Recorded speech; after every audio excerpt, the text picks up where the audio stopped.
All right, we'll get it kicked off with some housekeeping. Thank you for everyone attending the masterclass here. Couple quick housekeeping things. First, this is being recorded, so you'll be able to watch it on YouTube. It'll also be emailed out after. I think that email will send out tomorrow. Feel free to use that chat function, but any questions you have, drop it in the Q&A section. That way we can field those.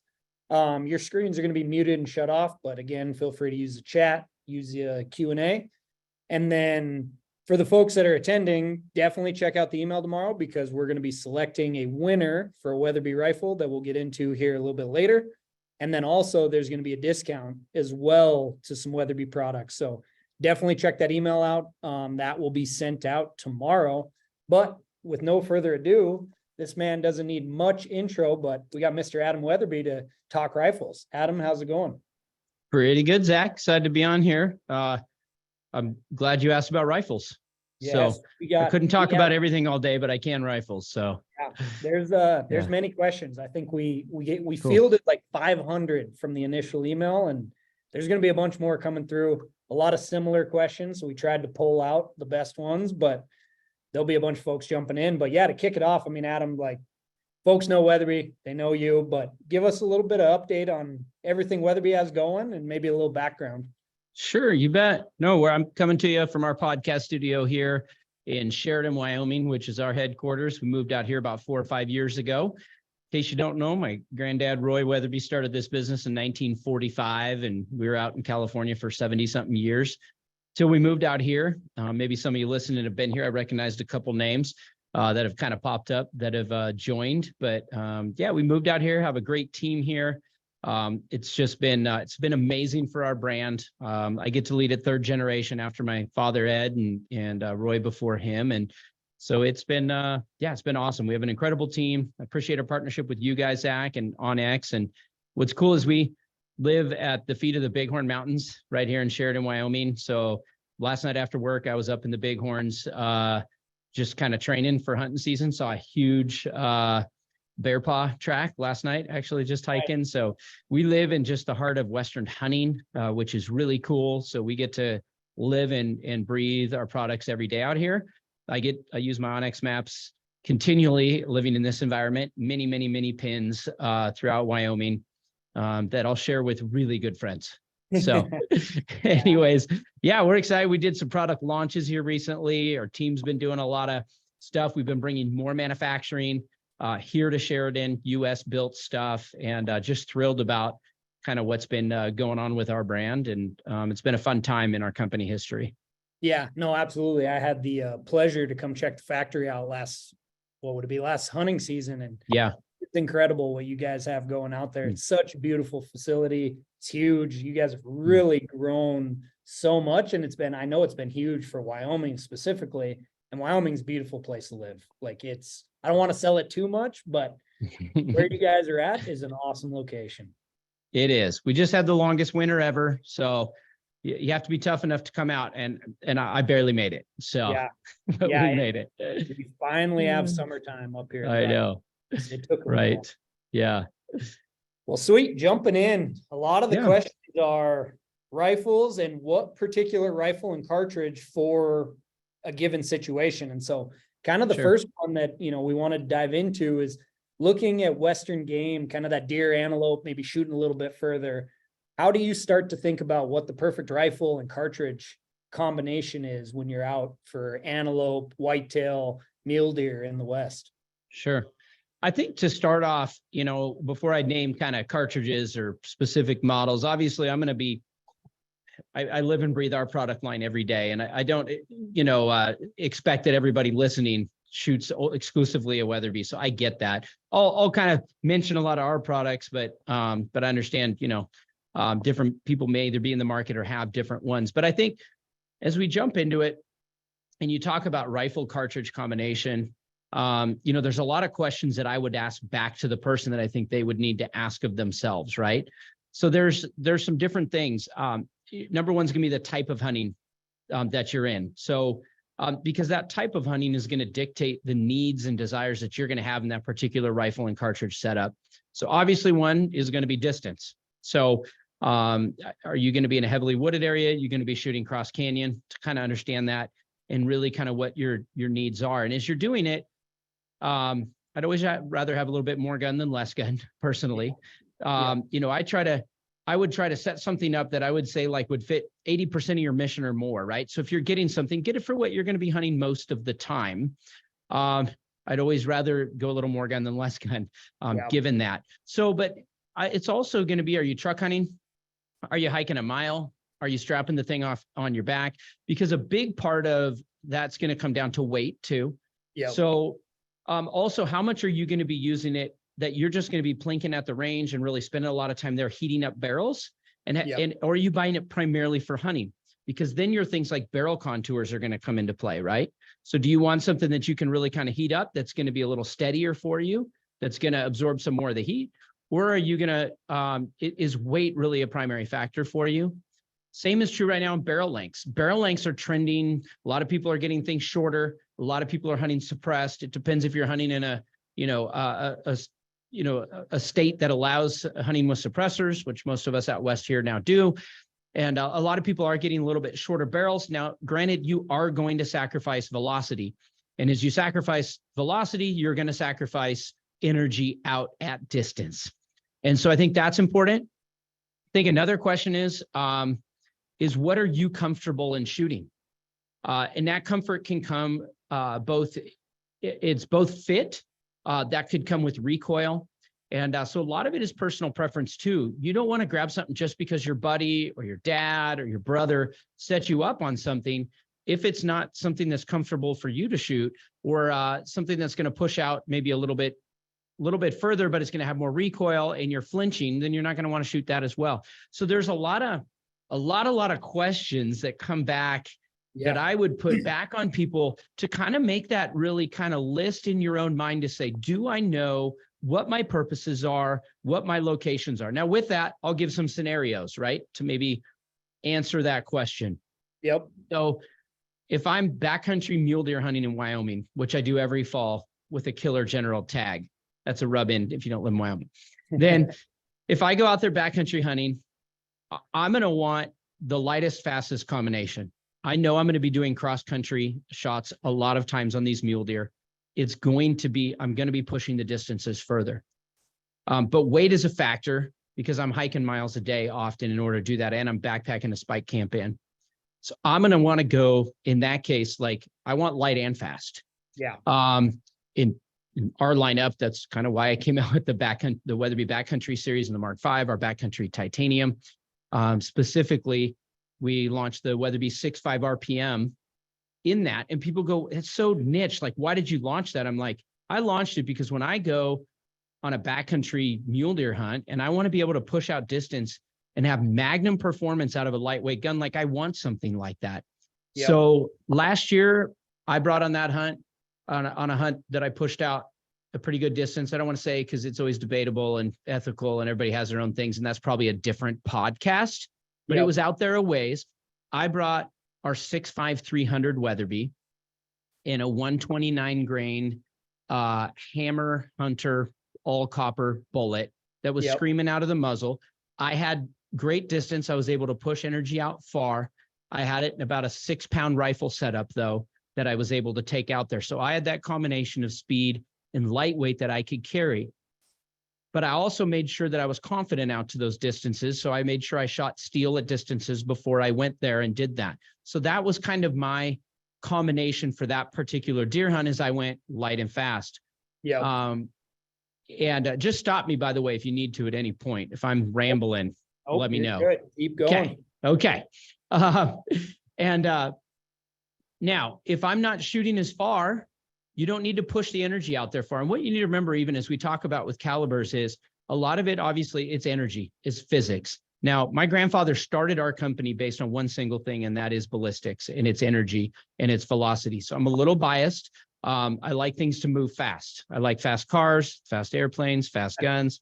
But I love my wife too, as well. But you know, when you look at that, it's like speed, like we say, speed kills. Now, when you talk about a 6.5 Creedmoor, let's say, versus maybe a 6.5 Weatherby RPM or a 6.5 300 or a 26 Nosler, those that are on even a PRC kind of in the middle, all it's doing is extending your range. So when you have that velocity, you're just carrying your energy out further. Now with the 6.5 300, you're going to be out there a long ways before you hit what 6.5 Creedmoor would be at the muzzle. So you're just extending your distances.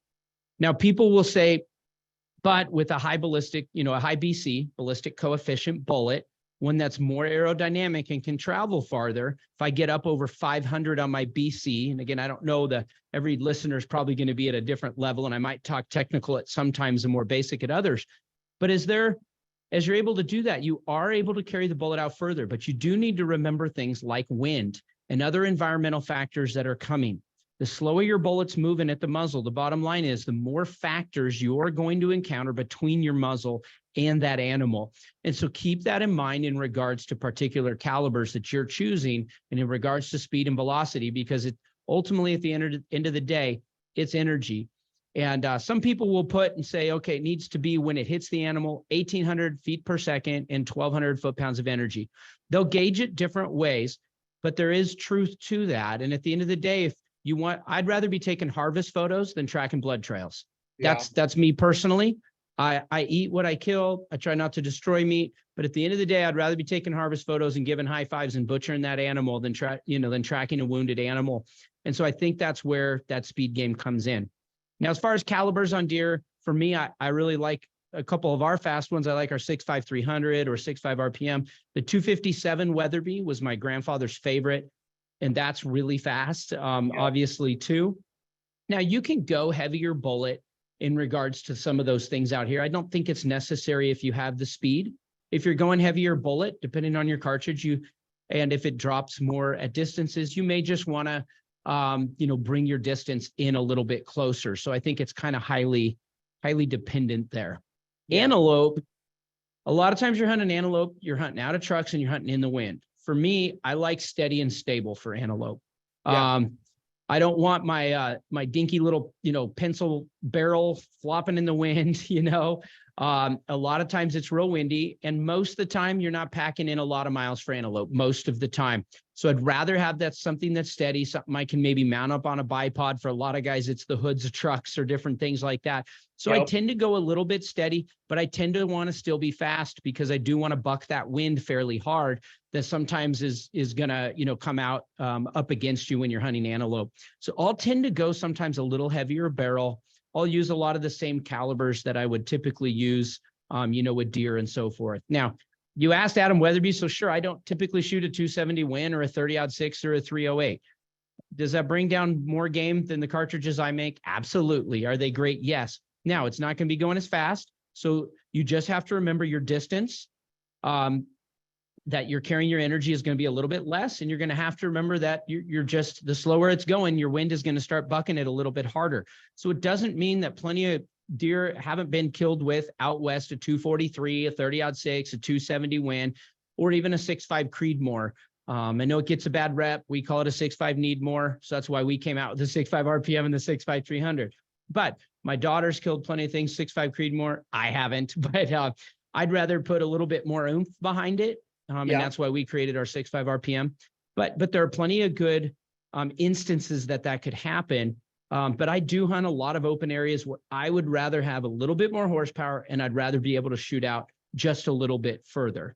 Do you want to stop me? I'm still rambling, Zach. Oh, no, I think that's great. And I mean, honestly, you touched on, like for me personally, a couple of the Weatherby rifles. My first one was a Creedmoor. It was, I believe it was the Weathermark LT, which was a little bit lighter rifle. I wanted something I could carry. I also wanted something my wife could shoot. I shot a handful of animals with it. Loved it. It's very easy, shootable. I can carry it all day. But then last year, I was fortunate enough to get the AccuMark Elite in the RPM. And that thing is phenomenal. And that would be more towards, and I actually, fortunately, that rifle shot 3 antelope last year, and it was fantastic. And I'm carrying it for many other things. And that kind of went back to what you were talking about of like a very stable, easy to shoot. It's really not that heavy, and I can carry it all day. And you guys actually came out with an even better rifle if you're looking for something lighter and kind of a mix in the Apex. But That Mhm. RPM is a sweet cartridge because it Mhm. does, folks love the 6.5 bullet. It's awesome. There's so many different variations out there, but you guys kind of perfected it by keeping that bullet, putting some speed behind it, and offering it in a handful. I don't know how many different models you guys have in that one, but that is one of my favorite cartridges out there right now. And it fits in our small, lightweight, situation. So you can get Magnum performance out of a 5-pound rifle. And that's, it's purpose built. It's fun. So it's, I agree. That's probably been one of my go-to cartridges, that 6.5 RPM. Now, folks that don't kind of play in that world, this can be similar ballistics to the 6.5 PRC. It's just, we can fit the 6.5 RPM in a smaller action. The PRC needs a bigger bolt face. 6.5 RPM has that rebated rim and can fit in something a little bit smaller, Yeah, no, it was great. It was awesome. I am looking forward to this season when I can carry that one. And I do think too, and this will probably come up at some point, that it's really rifle, it's cartridge, it's also bullet type selection as well. Yeah. And I don't know if we want to hit on that, or if that gets too techy, or if you want me to Oh, yeah, let's hit on it. We've got a lot of questions, lots of questions bullets coming in on the type of copper versus lead, and even grain as well. No, that's true. I think, your bullet, obviously your shot placement is key. You need shot placement. You need your energy, obviously as well, but then you need the construction of your bullet to perform at that distance. And so it's really your shot placement. It's the energy that you have, and then it's the construction of that bullet. And so those things are key upon impact. Now you have, as the hunter, you got to do the job to make that shot placement. Hopefully you've done your ballistics right. You've figured it out to know if it has enough energy at that distance, right? Yeah. And then from there, then it's the construction of that bullet to make sure it performs at that distance. And I think we're fortunate enough that there's been a lot of advancement in that by a lot of bullet makers, even here in the US, that have done just a phenomenal job at doing that. And so there are a lot of great options out there. Different people have their favorites of what they use. Obviously there are a lot more all copper, lead-free options that are out there for a long time. Barnes was the leader in that. I had some great luck with TTSXs this last year, used it on a number of plains game in Africa. And in fact, we shot 3 kudu. It was with the 338 RPM. And we shot it with the TTSX bullet. We had one that was at like 290 yards. I shot a kudu at 500 yards, and my buddy shot one at 590 yards. They all mushroomed perfectly. They all did a phenomenal job on a larger animal, a kudu, more elk-like, a little bit smaller, but did a great job. They mushroomed, they hold their weight retention. They really do a good job. You do pick sides when you come with bullets. You got haters and lovers kind of to all these things, and it's tough. Another all copper option I've been using a lot lately is it's a really kind of a custom bullet maker out of Montana, up in your neck of the woods, out of the Kalispell kind of whitefish area, and that is Hammer.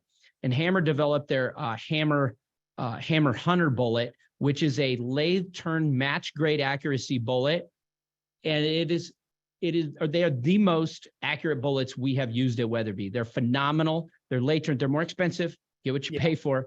They actually are made for their pedals to shear off, to do damage with their pedals. And then the front of that bullet then has a blunt end and makes a big wound channel.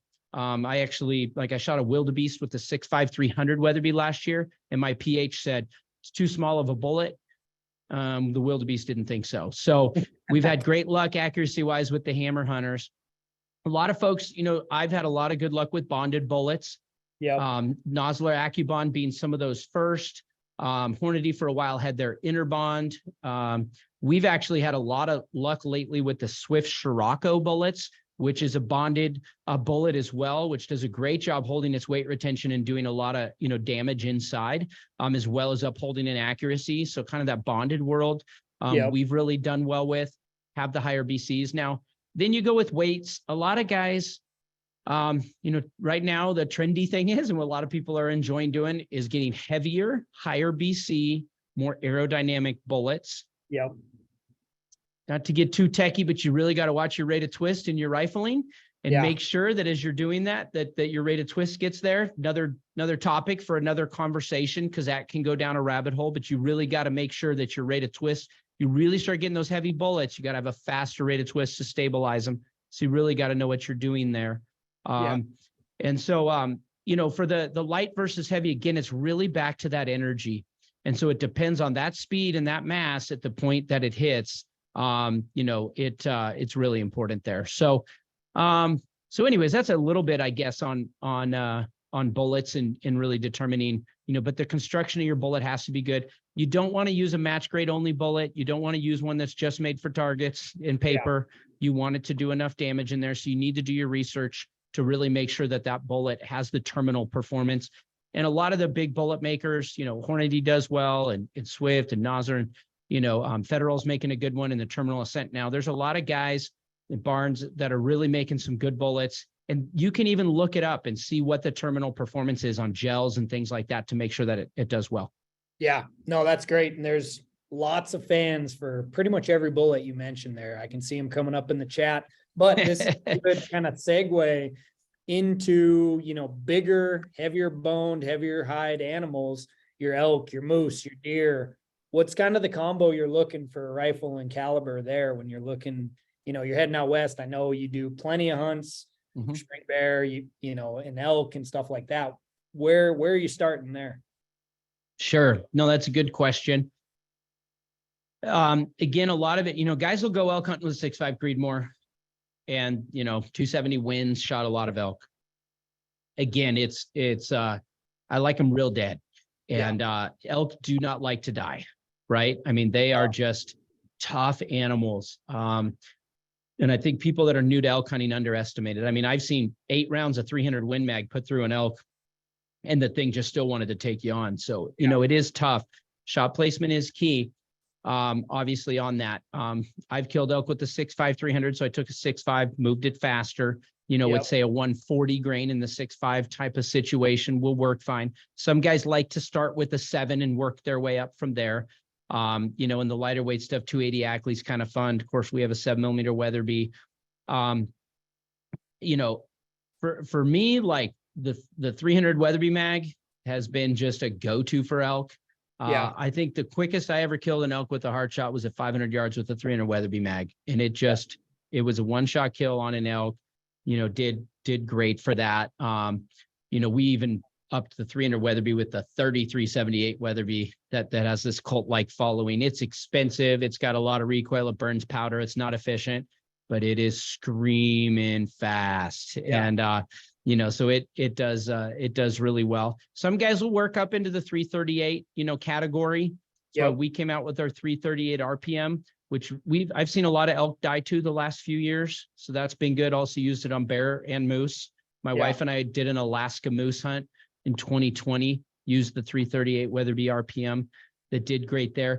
So, cartridge wise, personally, I do like to stick with the mid to heavier. If you want a gun that can do it all, you can start as low as a 6.5. Again, it comes back to that shot placement. And when you say 6.5, get one that's moving a little bit faster, and it's really going to bring in your yardage.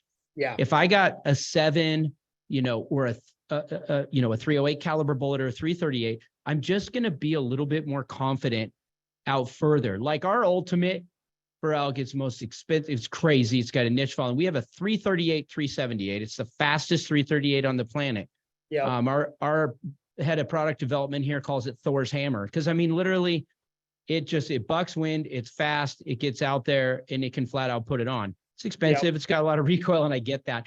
So again, it's kind of purpose driven towards the type of area that you might be hunting in. And that's why a 300 Win Mag, 300 Weatherby Mag has been just a great choice, I think, for generations, to kind of to really go after not just elk. What's funny is moose are ginormous, especially Alaska moose. In my experience, they die easier than elk.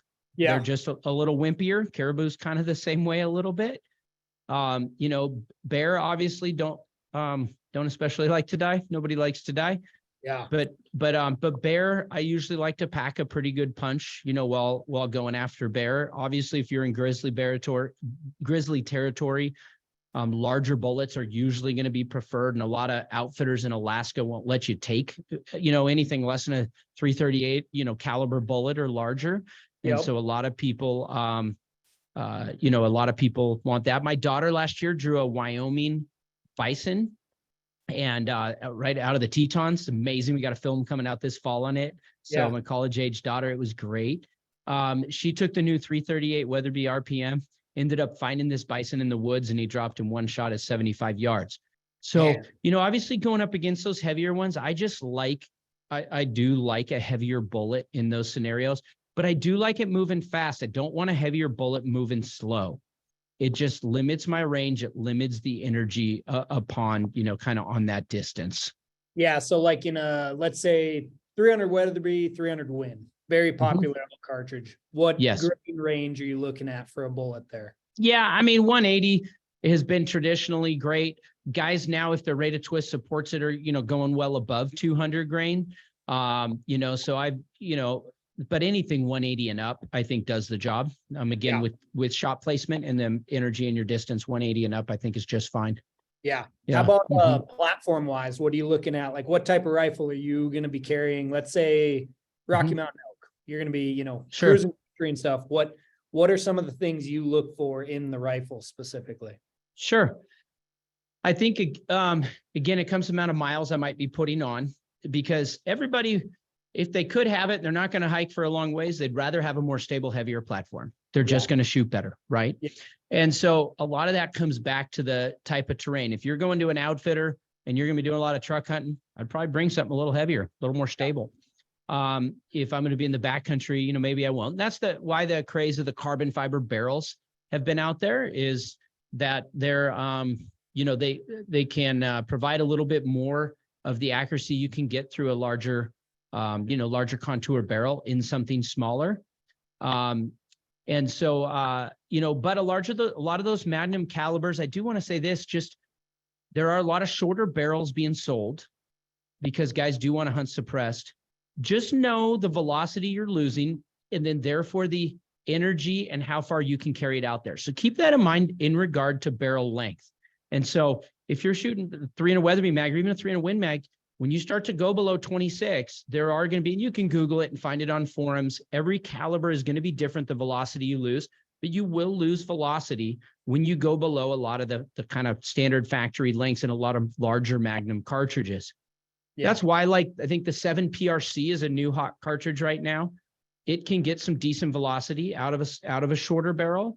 And so that's kind of, important to know, but you do need to make sure you match up your barrel length and know that can happen. And then obviously, I guess we haven't talked about accuracy. If I'm going elk hunting, it needs to be accurate, and I need to be accurate with it in the position that I'm hunting in. Yeah. So that I'm typically not carrying a bench and sandbags with me in the field. Yeah. And so I really always encourage hunters, and if you're new to hunting, really get in positions that you'll be in. Get in prone positions, put your pack or a bipod down in. How do I do on prone, and what is my range of prone? Get on your knees or your butt, get some shooting sticks if you might have some shooting sticks in the field. How are you doing offhand or standing? Obviously, NRL hunter and some of these hunting type classes really help kind of push that. But I also am going to want to bring a rifle that I'm comfortable at that distance in those positions with that bullet. So a lot of it really comes down to the hunter and really being familiar. Don't just scope up your gun, poke it on paper, and expect your ballistic app to do the rest. Yeah. As much as you can, if you have access to a range, to go out there and say, okay, what are my elk vital size? I'm going to lay down with a little bit of wind prone, and I'm going to take my 180 grain 300 Weatherby and an 8-pound rifle, and I'm going to go there. How comfortable am I in 5 shots? How am I doing at that distance? And so I think it really comes down to comfort too, and knowing, like for my daughter that was growing and hunting, I found she was developing a bit of a flinch. I got her a suppressor and I backed off her caliber, and she shoots lights out. I'd rather have her make that shot placement than give her too much gun where she's not going to be shooting. Yeah, no, that's great. That's great. And there's a whole slew of questions on the 338 RPM and size of bullet and stuff like that. We'll get to it. We're going to do a rapid fire Q&A. So keep the questions coming. Okay. I do want to throw some love to our friends in the Midwest, South, whitetail hunters. what's the perfect, well, what's your Mhm. preferred combination of rifle and caliber? Talking, hunting whitetails everywhere, everything up from the upper Midwest down to the Mhm. south, not shooting quite as far, maybe in some instances shooting quite far, but what are you looking Yeah, for there? sure. Yeah, I think it really, I think out there comes to your environment, in your distances. Of course, state laws in some cases, right? Yeah, With straight wall and slug and those different things. So obviously your laws, your safety factor. So it starts to get a little bit different out there, when you're getting into that to understand, can I use a centerfire rifle to start with, right? yeah, Um, Now there's been some technology, if you don't, just to put that out there, there's obviously with your straight walled stuff in the states where that's legal, there has been some new calibers that have come out. Like we have the 350 Legend now in our Vanguard, and we did that because we realize there are people that can't shoot the fast center fire stuff. yeah, And so it is important to kind of understand and look at your options now, I think, yeah, with that. Um, but if not, in center fire rifle, is there. For me personally, I still just love the 257. I just yeah, love fast, and it does a great job. We have a 240 Weatherby, which is kind of like a 243 on steroids, and it's kind of fun, for yeah, smaller game and for whitetail.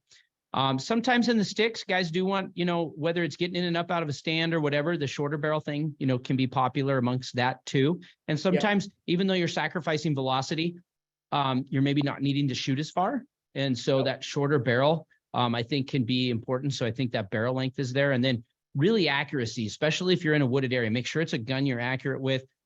Tracking can be hard. All those different kind of things can sometimes be hard if you throw your shot placement off.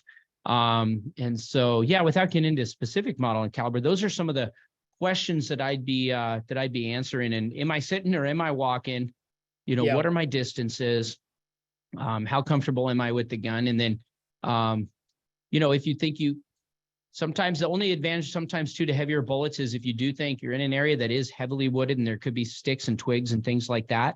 yeah, I use that 338 RPM on a black bear with Brian Call and Ryan Lampers a few years ago. It was on a film, and we had slow-mo the bullet traveling in the air. It hit a stick, and you see the stick fly off the tree, but the bullet still hit him in the vitals.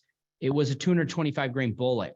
yeah, And so sometimes you want to factor that in, that you want something, if you think that could be something that happens, a heavier bullet's going to do better for you there too. yeah. No, that's a great point there, and something Yeah. that not a lot of people think about. So Mhm. definitely super valuable. Quick housekeeping, just so everyone knows, keep questions coming. This will be recorded, so you can watch it after the fact, but we'll get to questions here. But first, I want to talk about, you guys got something new that just came out. Tell us a little bit about the 307.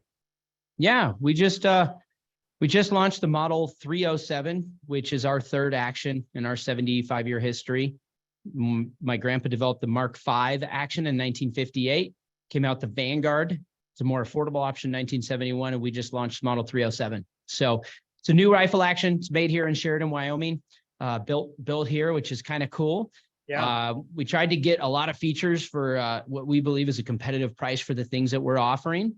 It is one of the newest things for us, as it is compatible with most 700 type of aftermarket accessories, triggers, rails, mounts, stocks, magazines, etc. So where our other actions have a really cool purpose, this one is more built to be able to be a little bit more modular and play with a lot of different accessories and different things. And so it was something that we were excited about. We're making it here in Sheridan. Excited that we could come out with a little bit different of a platform. There's a couple different models. We came out with the Model 307 Range XP, which I think we're giving one away today. yep. We can spill the beans on that now. So we're going to select one person randomly tomorrow. Well, they'll get notified tomorrow, and we're going to give away a Range XP in the 307. Yeah, so it's on our base platform for the 307. It's got a stock that we built with adjustable comb. It's got spacers for length of pull. It's full Cerakote barreled action, spiral fluted barrel, spiral fluted bolt, threaded, comes with a muzzle brake as well. And it's a Magpul magazine that is fitted all on the bottom. Retails, I think $11.99 is the MSRP, packed with all those features available in, I don't know, a dozen or more calibers. Go to our website, look at it. But yeah, so we teamed up with onX and are giving one of those away. So pretty excited about that. I believe that's the first one given away. And how are they available? Are they at stores right now? It had to just happen, right? No, we just launched it and we will be shipping in July, starting shipping production in July. Perfect. So It's maybe on here. even like next week, we're building them as we speak. So yeah, it's a different platform for us. It's got a toolless bolt takedown on it, which is kind of unique, uses an M16 style extractor. We went for a lot of things that guys want to build a custom gun out of. In fact, we offer a builder's action for it that the guys are buying and building it. So it's going to be a cool, pretty cool customizable gun. So yeah, it's a great, I was going to say it's a great hunting and range. We built it really to kind of go back and forth between those that really passionate hunters, but also some more range, type of things that are fun for guys that want to go down and spend some time flinging lead at the range. So it's kind of a combo gun. It's pretty neat. Yeah, no, that's awesome. And correct me if I'm wrong, but it's going to be offered in some Weatherby and more standard, traditional calibers as well, right? Yep. Yeah. PRCs and Creedmoors and a bunch of Weatherby ones. And yeah, just kind of everywhere in between. So a lot of, I think and we have a upper end model comes on a carbon fiber chassis.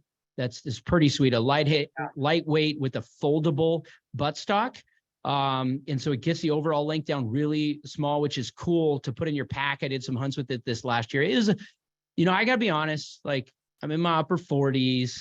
Like I have the traditional thing of my grandpa on these wood stocks. This gun, it's called the Alpine MDT, the Model 307 Alpine MDT, a folding carbon fiber magnesium chassis. Yeah. And like people go, that doesn't look like a Weatherby.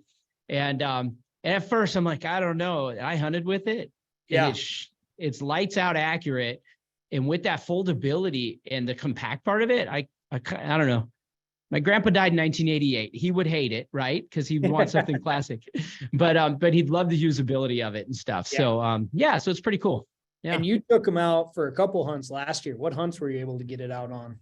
Yeah, I did a Nebraska Sand Hills mule deer hunt with it.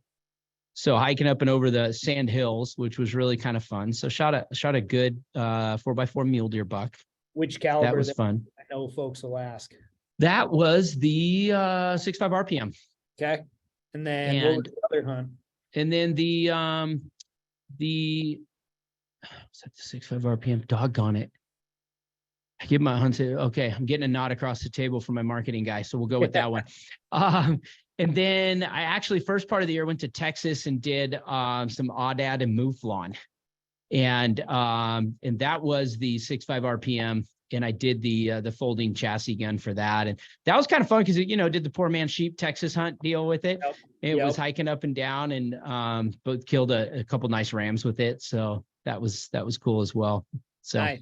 Awesome. Yeah. No, we're excited for the 307. Definitely appreciate you guys giving one away to the folks on here. Again, we will notify everyone. And then also just a reminder, there's also going to be a discount to some shotguns. So definitely check that email out tomorrow. But Adam, I think we can get to the many, many questions we have. So I'll just kind of start rapid firing. We're not going to get to all of them, but we'll try to get to as many as we can. Mm-hmm. All right. So we've gotten this one a bunch, and this is a question asking, what's your preference on rifle and cartridge for a young or maybe a new hunter? And they didn't specify what species, but sure. Like getting started. Where are you going? Yeah. I mean, the things I'd look at, obviously most people look at length of pull. So that is important to look at. You need to make sure the fit is there. We have a couple youth offerings, our Vanguard Compact Hunter. Now it's got this like blaze orange pattern on it. Looks kind of cool. We also have our Camilla, which is our women's rifle. It's got a shorter length of pull. So, the fitment of it is important. I do believe, like I said earlier, I think in one of my questions, your caliber offering, it needs to be something that they can consistently shoot accurately, and you don't want them developing a flinch with it. And if you give them too much gun, that can happen.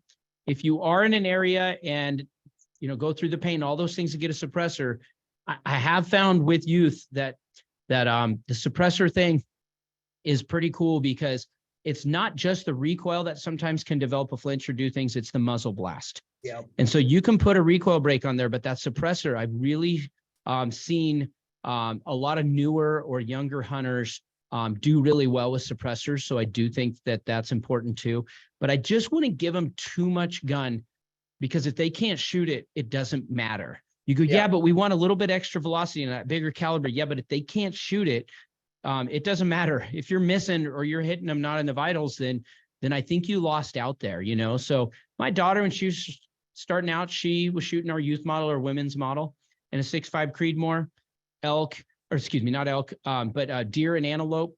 You know, it worked well on, but I was limiting her distances. But you kind of want to with a newer, younger hunter anyways. You're not going to have them shooting out there too far. So if you're 200 and under, you know, 250 and under, there's a lot of caliber offerings and some smaller things there that I think work pretty well. A gun that fits you, a gun that's not too big, a gun that's not going to develop a flinch, I think is important. And one of the things I said too is I kind of always joke, don't spend too much money on your growing kid. I bought my son when he was 12 or 10, one of our youth shotguns. Yeah. Well, he's now like 6'3.5" and over 200 pounds and can beat me up in 2 seconds. So do remember they're going to grow out of it. Yeah, no, for sure. Yeah. That's great. So this one, the next question, I know it's a little sacrilege to ask Adam Weatherby his favorite gun, but you get one gun to hunt, let's just say Western. I hate this question. I hate it. It came up too much. The people want to know what is the one gun if you're carrying it around? What are you looking at? People always ask me, I say, I have a factory of guns. I'm spoiled. So I just don't have that. I don't have that problem. So when you say that, do you think they're meaning the cartridge? Probably. I think they're thinking the cartridge. Yeah, most likely. Yeah. Oh man, you can't do it. I mean, the 300 Weatherby has classically been one of North America's most popular in that larger section. And when I'm doing that, I'm going to feel comfortable bear, elk, and moose. You can get a smaller load. And again, you know, I like it dead. Yeah. So I would probably say if I could only have one, which would be the worst world for any human being to live in, joking, would be probably the 300 Weatherby. I like it. I even saw some of those popping up in the chat. Yeah. I still hate saying that because I'd rather have an arsenal, but if I had to. Yeah. Next one is a lot of questions about shorter barrels and suppressors and kind of what's your thought on that? What's the trade-offs you get and everything under the sun there? So folks are asking, one, like they notice like 338 RPM, for example. Yeah, that's 18 and 20-inch barrel. What do you feel are the trade-offs? Obviously, you have a shorter gun. It's easier to carry. You can put the suppressor, but what are you giving up there? Yeah. I mean, the bottom line is you're giving up velocity. With it, you know, one thing you need to know too, if you're going back and forth between a suppressor and a thread cap or muzzle brake, is your point of impact will most likely change. So always, you know, if you're newer to suppressors, sight it in with the suppressor, shoot it out to distance with the suppressor because your point of impact will most likely change. So you do need to know that. I think it's great. You know, more and more people here, I know in Wyoming, in our office, you know, our factory, my family, we're shooting with suppressors more and more. You obviously, you know, there's still a paperwork process. There's legalities you need to check in different states. But assuming you've gone through that, you legally possess a suppressor and you're hunting legally in a state, you know, I think it's a great idea.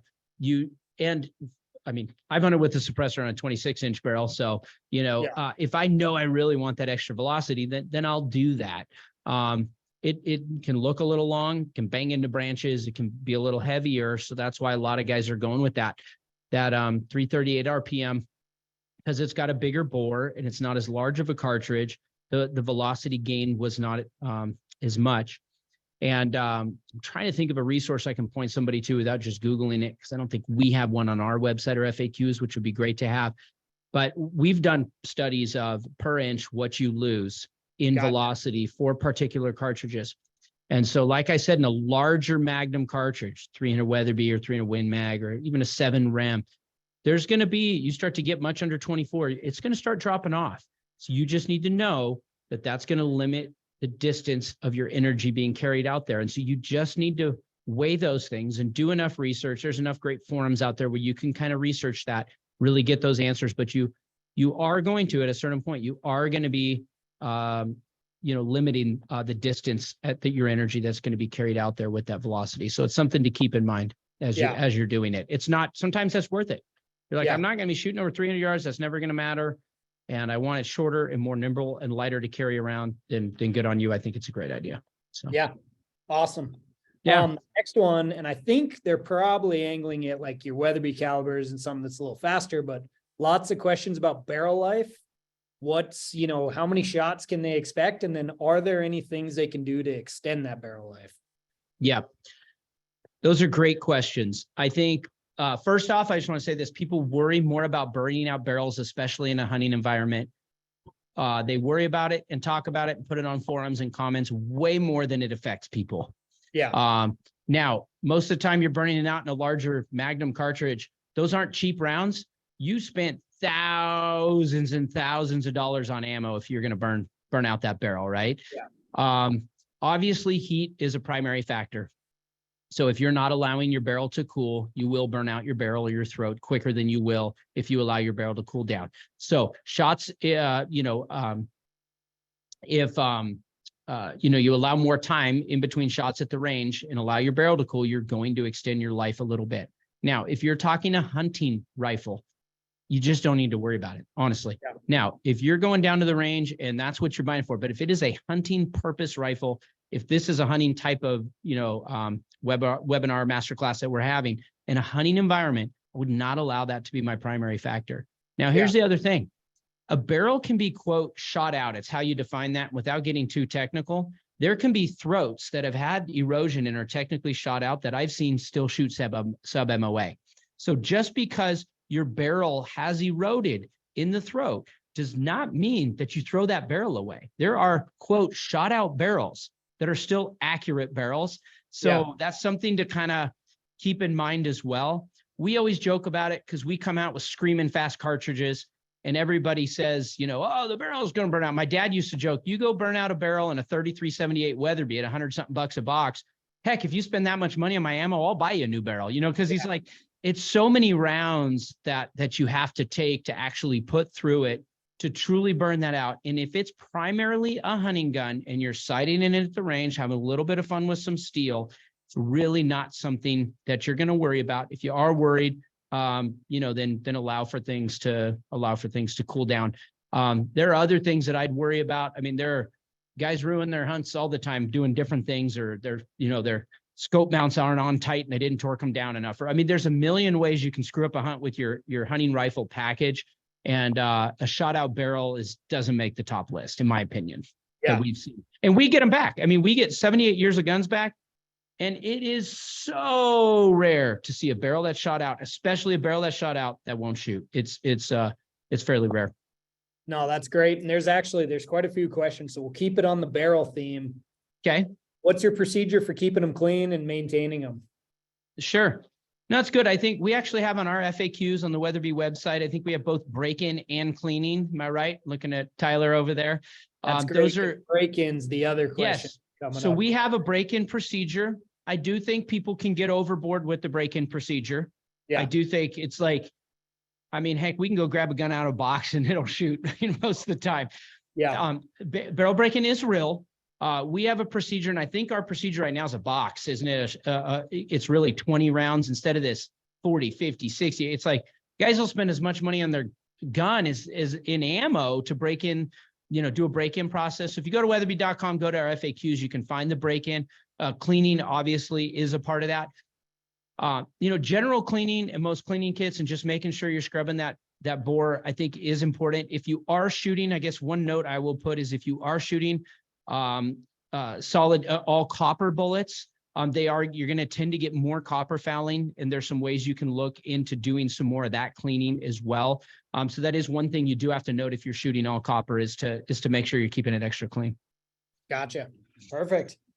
Shifting gears to more accessories, what magnification range do you prefer? They didn't give context. So let's say Western big game. Okay. What do you gravitate? Yeah, I think the trend right now is a lot of guys are going big, like huge. And man, I know some of the best guys I know that can shoot game size, vital size groups at 1,000 yards aren't always shooting your ginormous magnification. Yeah. And again, if I got to carry it around in the field, I want that good balance in between. I do want clarity. Obviously is going to be key. Obviously that's a dollar thing. And I know that everybody has a different budget. But to me in the field, anything over 20, I'm not going to, I try to say facts. Everybody has their opinions of what they have. For me as a hunter, in the field, I don't need over 20. Yeah. Now some people may, I mean, a 4.5 to 14 still is a lot. You know, you go up to 18, it's there. You know, and guys that are shooting 1,000 and all those things. Now, I've also found that depending on how experienced you are at shooting long range, if you zoom in too far, you're going to get yourself a little bit of the wobbles. You're going to see the wobbles. You're going to see it. You're going to subconsciously be adjusting for that. So I think there are times where if you zoom in too much, it is a little bit, you can actually, there's a degradation on your accuracy that you can see by doing that. Yeah. But for me, I think the last couple of years, I like an 18 on the max end. Obviously, if you get, you know, as low as you can on the front end in case you see something in the woods, you know, a 3 or 4 to 18 to me is kind of the ideal. Depending if we're talking kind of, you know, if you're talking Western big game, and then obviously, you know, your objective and making sure you can gather the light. And then, we can do a whole thing on scopes from there, reticles and stuff. But on zoom power there, I do think you can just go through. You can go too big. If you like that and you're not carrying it around, you don't mind the weight, then that's fine. You know? No, that's great. How about things to help you shoot more accurately? Bipods, tripod, bags. Absolutely. Use when you're going out on your hunts. Yeah, absolutely. That's key. People overlook it. They'll spend thousands of dollars on a rifle and optics package and then like have a $20 janky bipod or something. And it's like, what are you doing? Yeah. And so it is very important to do that and to practice with it.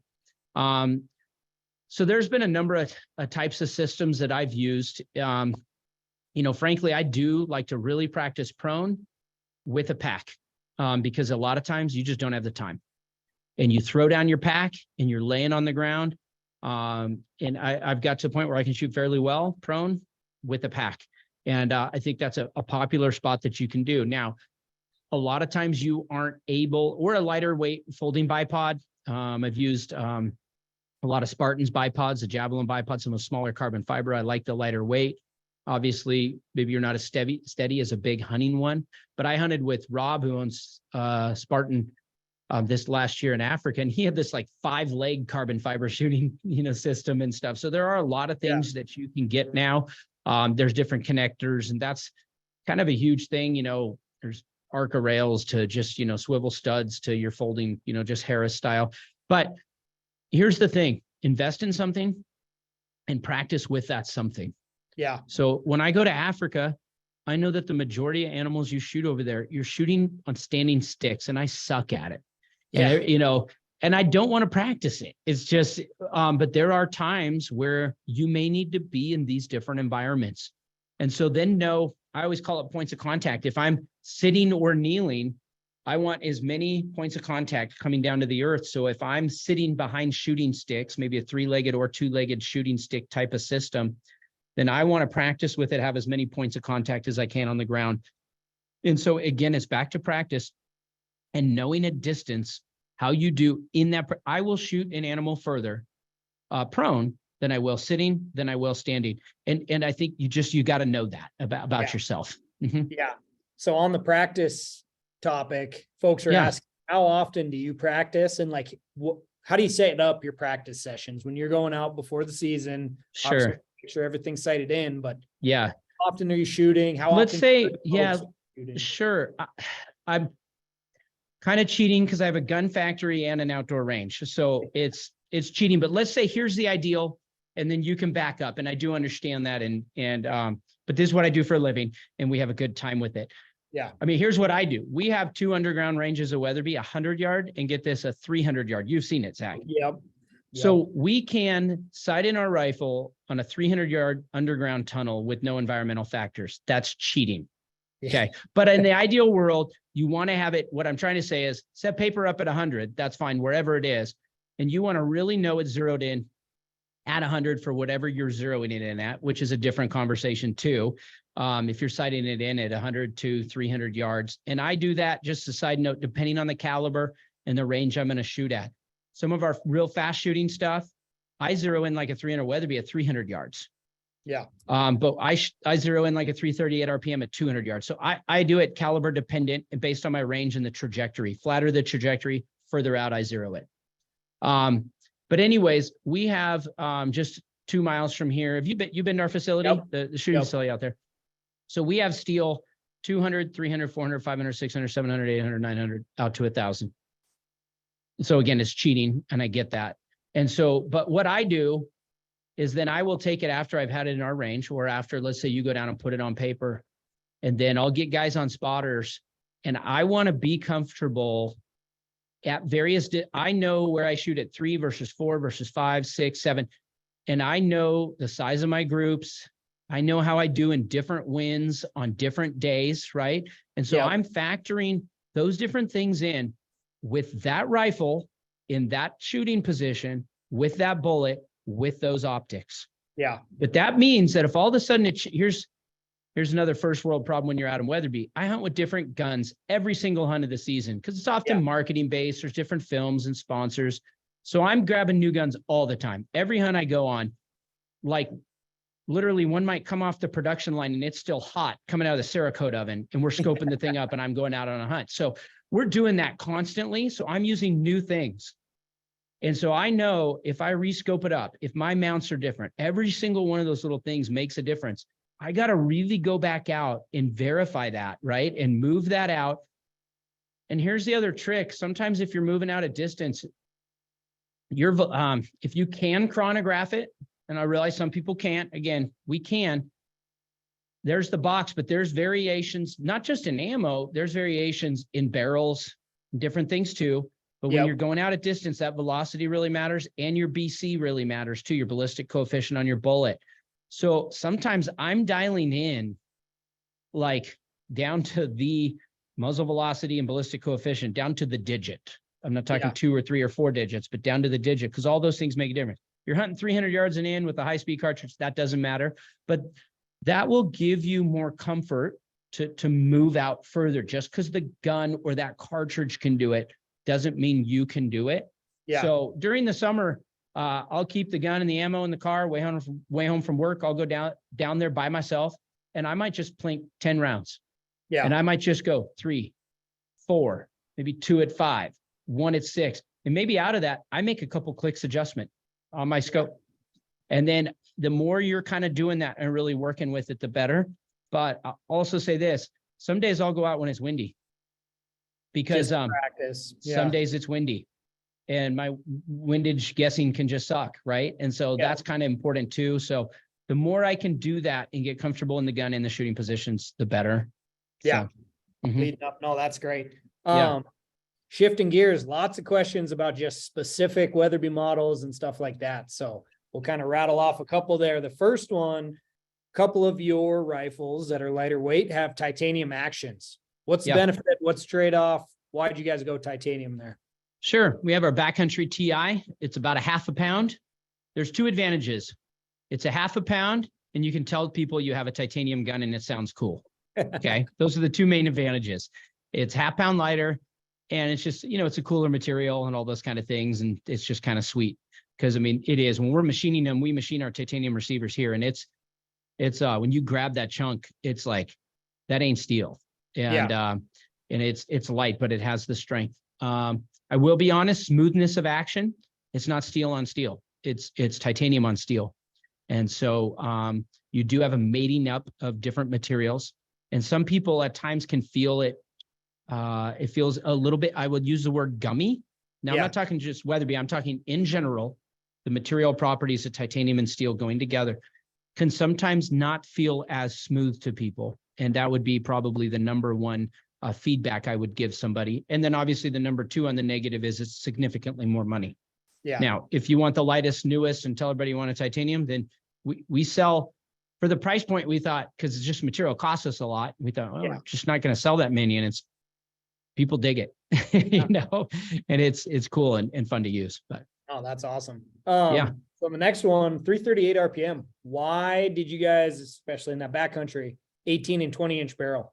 Why did you choose to go? And I know you have some offerings that are longer barrels, but why, you know, that's a big caliber. Why shorter barrel? Sure. A few different reasons. With the larger bore diameter inside the 338 and the case capacity of the 338, we found that we were able to keep more velocity, and the degradation between, say, a 24 down to a 20 and 18 was fairly minimal. Yeah. Now, we do have a couple models that we do it in a 24-inch. So we still do that if people want to reach out. Also, we couldn't do a lightweight pencil barrel for a backcountry because you have a 338 diameter hole. There wasn't enough steel. So if you did it in a pencil barrel, it would be like a soda straw, right? Yeah. So we did have to beef it up. So we added more weight, but by cutting some off the muzzle, we were able to get that back. So in an 18-inch steel gun, you can shoot it, you know, in a 5-pound situation, be able to shoot 338 Win Mag performance in that. So it was a way to kind of do that. And we knew that it would be more recoil because it is a lighter and heavier bullet. And we knew a lot of people would be suppressing it, and we figured they'd want the shorter barrel. So those were a few of the reasons. Perfect. 307. And my daughter, like for her bison, she used the 18-inch steel barrel with the suppressor. Awesome. Carrying it in the woods, but to be able to still whack a bison in one shot. I mean, it was just a perfect scenario for that kind of thing. Yeah. Yeah, no, absolutely. On the 307, is there a left-handed model? Do you guys offer that left-handed? Is that currently we don't. We just have left-handed available in both of our standard and Magnum actions in the Mark V. You know, usually when you come out with the model, no offense to the 10% that scream louder than the 90, love all you lefties. But you know, based on the sales of it will always depend on if we get into that next. You know, my gut would say down the road, we'll be doing that. So, but no left-handed option in the Model 307 now, just our Mark Vs. Love it. Looking at, let's see, lots of questions, and I know we touched on it briefly, but copper bullets, do you guys test the accuracy out of those? I mean, have you found that they completely are efficient in everything you're doing there? Yeah. Again, I think the good example of the all copper is that lathe turned hammer hunter bullet, which they really designed. There's a lot of all copper lathe turned bullets that are match bullets only that do not have the terminal performance for animals. Hammer did a great job at developing that bullet. And that's why we've been kind of the first real production company to bring it in, because they are lights out accurate. They're very, very consistent and are devastating on game. So we've had a lot of good luck there. I've personally used the Barnes bullets, the TTSXs, you know, quite a bit. I've had great accuracy. Like I mentioned, I took the TTSX bullets to Africa last year. They work good on larger game. I actually shot my Cape Buffalo last year with I want to say 350 TTSX. And so they do great. The weight retention's good. And obviously there's going to be more and more lead-free probably mandates if we just look at the, you know, laws and the directions. And so to be able to have more lead-free options, I think is a good idea. So we use both. Perfect. Next question. Where'd it go? How are you weeding through like 900 questions at once? You're amazing. Fortunately, we got some help that's feeding them to me. So this question is looking at this individual, and actually quite a few. They want the ability to shoot 400 yards plus. Where should they look? Again, let's do some context of, you know, deer, elk size game. Where caliber wise should they start? Yeah, that's a great thing. I think too, you know, kind of a rule of thumb, it is only a rule of thumb, is at distance, 1800 FPS and 1200 foot-pounds of energy. 18 and 1200 is where people say would be the minimum. If you just look at some ballistic charts, and look at the charts as they go out over distance and compare them. Like if you were to take a 6.5 Creedmoor and a 6.5 300 Weatherby, and you start to carry that out over distance, you will start to see the, you'll start to see the degradation in that energy and velocity out over distance. And so one I'd say is, kind of use that and really kind of start to look at that and see. And so, for me, anything beyond 400 yards, like it needs to be a substantial size cartridge, because otherwise, especially, here's the other thing too, when I have more energy and more velocity, it can make up a little bit more for a shot misplacement. Now, hear me out on this. If I'm right next to the lungs and there's some wound canal and, some damage that's done in there, if I have more energy that it's producing in there, it's going to do more damage in that nearby area. So the smaller you're going at distance, you're really putting a lot of confidence in your own shooting, in judging wind and all those different things. If I have a little bit more oomph, it's going to be out there. So for me personally, I would not shoot, say, past 400 yards with 6.5. I would not hunt big game animals past 400 yards. This is me personally. And I know people are going to comment and say, well, I've shot such and such at 750. Good on you. But I would not with Creedmoors, 243s, 308s. I wouldn't with a 30-06. This is me talking. It's just not enough. I don't like tracking animals. Yeah. I don't like to see them suffer. I don't like what it does to them. I don't like it in any way, shape, and form. So I would use, I would be using more Magnum size things on those game at that distance. Perfect. Yeah. This was an interesting one. I'm interested to hear this. Okay. After you've had the opportunity to shoot a lot of rifles, what was, if you remember, what was the first rifle you got started with? I shot, my first big game animal was an axis deer that's hanging down in our lobby. I was 9 years old, and I shot a Weatherby Vanguard and a 243 Winchester. Awesome. That was my first one when I was 9, and the deer's still dead down in the showroom. So I guess it worked. Yeah. I'll bet the distance was probably about 74 yards. I'll bet. Yeah. That's awesome. Yeah. Yeah. How about, so lots of questions on benefits of wood stock, carbon fiber, composite. Sure. Okay. Kind of breaking down different stock materials. Okay.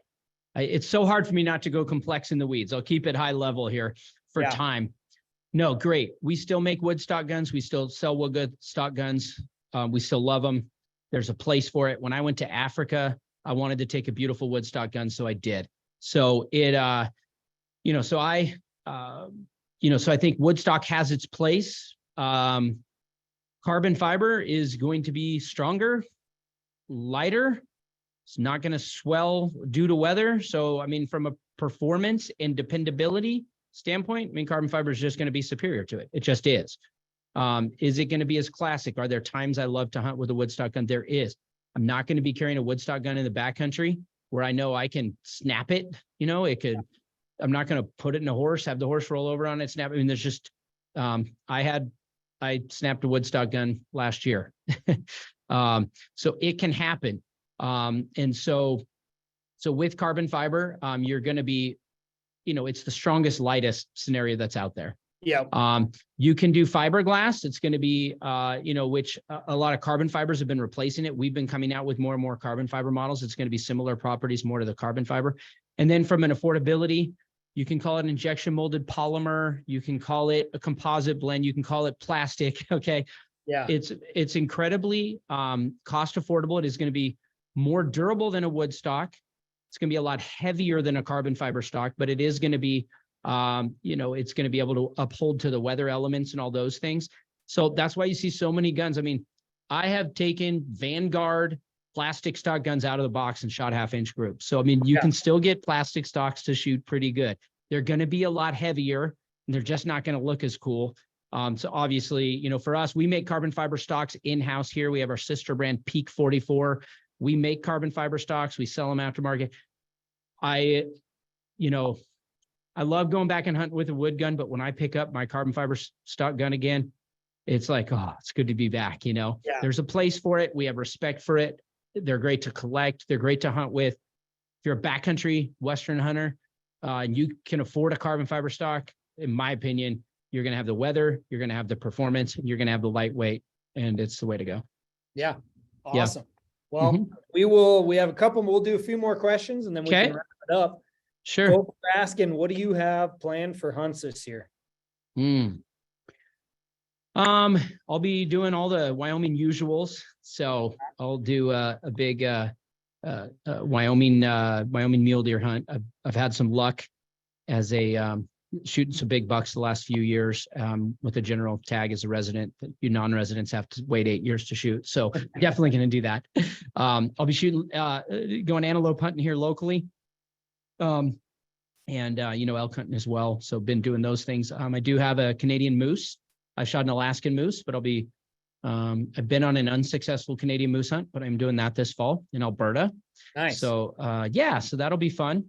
I guess I'll just throw this out there. Well, my wife is going to go on an unlimited ram Montana sheep hunt this fall. Very I'm cool. going to take her on with the 2% odds.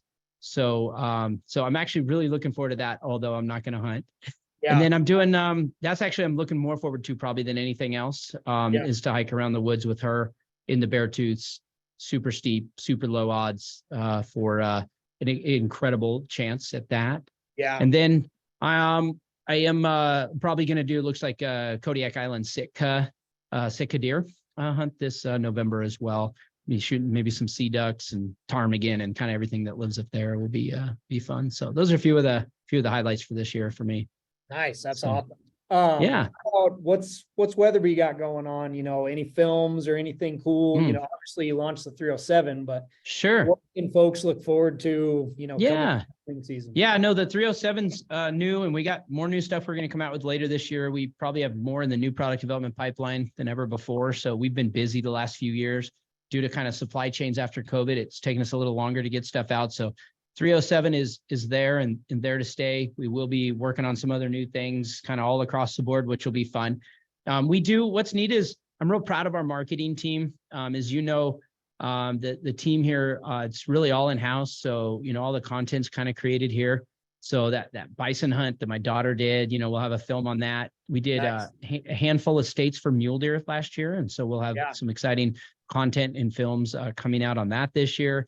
So there's a lot of things that's kind of that's in the pipeline, both from a content thing, because it's we just live and breathe it. We're in Wyoming, it's who we are, and we know ultimately, like, yes, we need to provide a quality product at a value, and that at the end of the day we have to do that and stand behind it. But a lot of it's about, like, I know customers tend to align with a brand or people that they know or can trust or depend on, and so we just go out and hunt a lot because it's what we do. And we just put it out there for people to see so they can go, you know what? I resonate with these guys. Like, I want to be a part of this brand in some way, whether that's buying our products or wearing a hat or watching or, listening to our podcasts or, or whatever. We want for people to be on that journey with us. Yeah. Well, and you pretty much answered my last question, but there's all different questions on specific rifles and combos and stuff like that. Sure. Where can they go to get more information on which Weatherby rifle I should get, or even just like what you guys have going on? Yeah, no, that's great. I think, obviously anybody's website's going to have most of the stuff, right? I mean, most of the comments or questions or calls we get are probably on our website somewhere, what caliber and barrel length and weight and specs. And we got FAQs for days. You can learn a lot on our website, just on weatherby.com. We do have a podcast. I'm sitting here in our podcast room. It's on our mark, the Weatherby podcast. And is it on your mark or on our mark? What does it say? On our mark. And like for instance, you could scrub back through there. A lot of these things we've dove into detail, like ballistics. We have some nerdy ballistic ones where we bring in our ballisticians. We had the guys from Hammer Bullets down, for instance, right? And so if you could scrub through there and look for that. If you want to just hear hunting stories, we got not just my hunting stories or my family, but all these other guys too that are in the office. So you can really kind of tune into that. It can be a fun way to kind of follow along with what we're doing. We do have a YouTube channel where we do put up our films that are produced in-house, that are, we're pretty proud of. And again, you can just kind of learn a little bit more about the brand. I mean, we have everything from history films on Weatherby to, product films, technical things, and then to a lot of just lifestyle and hunting things too, which is kind of neat. And then the normal social channels, Facebook and Instagram and those sort of things. So a lot of ways there. And then feel free if you consumer services at weatherby.com is our customer service email. Our customer service phone number, it's on our website at the bottom of the homepage. I don't know it by heart, but you can call into customer service. We do have live bodies here every day that answer phones and answer emails. They'll be really excited. I sent you all to them and will be waiting for your call and your email. But we have a great team here, internally, that can really kind of, help just point you in a direction. And we know that people are along their journey. Some of you may be listening and you've, really longing to go out west and hunt, and others of you, may have been there for years, but we try to appeal both in products and content to, everywhere along the journey. And to be honest, we try to align ourselves with other brands and partners, right? That do that. And, onX is one of them. I mean, I use your tool. It's probably one of my number one used tools that is so effective for me in the field. You're not paying for me to say this, but it is. And so we believe in your product and what you've done and how that's enabled me to public land hunt better in Wyoming and have more success and make sure I'm hunting in places I should be hunting and not hunt in other places. And it's been a valuable tool. So we also just align, with a lot of people and partner with some good industry partners, as well as, different influencers and those sorts of things that are out there. So, yeah, no, that's awesome. And you guys have been great partners for us. And I will say, if any folks on here happen to be going through Sheridan, Wyoming, definitely stop by. You guys have that little, it's like we're facing lobby, showroom, gun room. There's the lobby. Yeah. There's the showroom there. You have all those different rifles and some beautiful mounts. So definitely check that out. Weatherby has some really cool stuff coming out. So definitely follow their YouTube. I know of some of the hunts that are coming that are going to be sweet. Adam, I really appreciate it. This has been great. Everyone on here, thank you for joining. Remember to check out that email tomorrow. We're going to be selecting a winner for that 307. Also going to be giving you guys a discount to some shotguns. And this will also be on YouTube. So you can go back and watch it and it'll be emailed out. So Adam, really appreciate the time. Thank you. Perfect. Thank you. And thanks everybody for tuning in. We'll see you out in the field. Yeah. Thanks all.